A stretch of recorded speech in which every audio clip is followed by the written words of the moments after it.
April has brought some surprises, both in my portfolio and my personal plans. Despite the market's ups and downs, I've made a decision that just might surprise you. March was brutal, but April offered a small ray of hope. How much of a recovery? Stick around to see where my portfolio stands after all this market turbulence. And of course, I'll also have a YouTube channel update at the end of this video. Alrighty, this crazy market continues to test portfolios everywhere. Headlines continue to scream panic, experts predict doom and gloom, and retirement plans nationwide are feeling the pressure. But the biggest threat to your financial security isn't the volatility itself. It's forgetting why you structured your portfolio the way you did, and then making fear-based decisions. The real test of a retirement strategy isn't how it performs in good times, although that is important, but it's how it holds up when things get messy, kind of like now. And April was definitely a test of patience, planning, and perspective. From continued market swings to preparing for my trip abroad, this month felt kind of like I was walking a tightrope. We are in a storm of volatility for sure. And my portfolio, while not completely spared, April brought something we haven't seen in a while. A little bit of stability with a slight upward trend. So let's get straight into the numbers. That's why you're all here, right? After covering all my living expenses and paying a little bit to the tax man, my portfolio now sits at $441,697. That's down about $3,200 from last month, and overall, I'm down $37,000 since February. But April's minor market recovery gives me a glimmer of hope. At least it has stopped plunging. Let me break down exactly where everything sits right now. My checking and savings is at $2,720. After-tax brokerage, $18,244. Roth IRA, $10,694. And my HSA is at $4,265. And my pre-tax IRA at $405,774. Now, it's not easy watching a chunk of your savings vanish, but I'm still going to Europe this week. You might be wondering how I can justify taking an international trip while markets are in this much chaos and my portfolio is down so much. Or you might just think I'm crazy. The real answer lies in the whole purpose of retirement planning itself.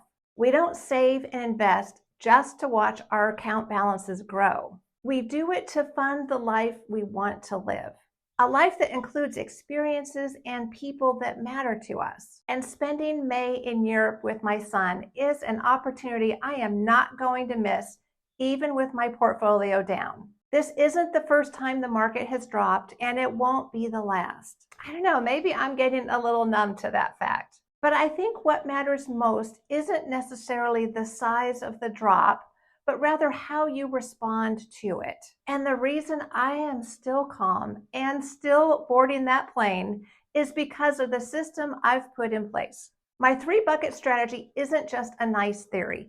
It's the reason I can sleep at night despite being down. Bucket 1 is my sleep well money, stored in ultra-safe assets, currently covering a little over a year's worth of essential expenses. Bucket 2 is my stay steady money in lower risk, dividend paying investments, covering about 4 to 5 years of expenses.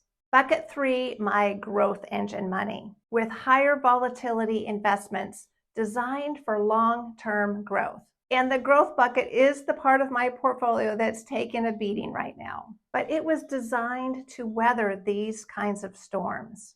Meanwhile, bucket 1 ensures that I can still take that trip to Europe without any financial stress. This is what gives me peace of mind when watching my portfolio drop by tens of thousands. How are you holding up through this market? I know the initial drop hurts, but it's the endless uncertainty that can destroy retirement plans. Why? Because that's when we often make panic decisions just to feel in control.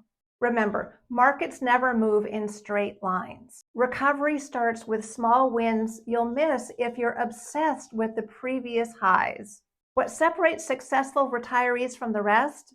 Not timing or hot picks, but their unwavering conviction while others panic.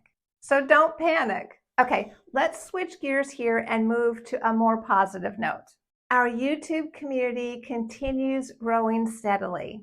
We're now at a little over 24,000 subscribers, and I am so grateful for each of you joining me on my financial journey and sharing your own retirement and pre-retirement experiences with me.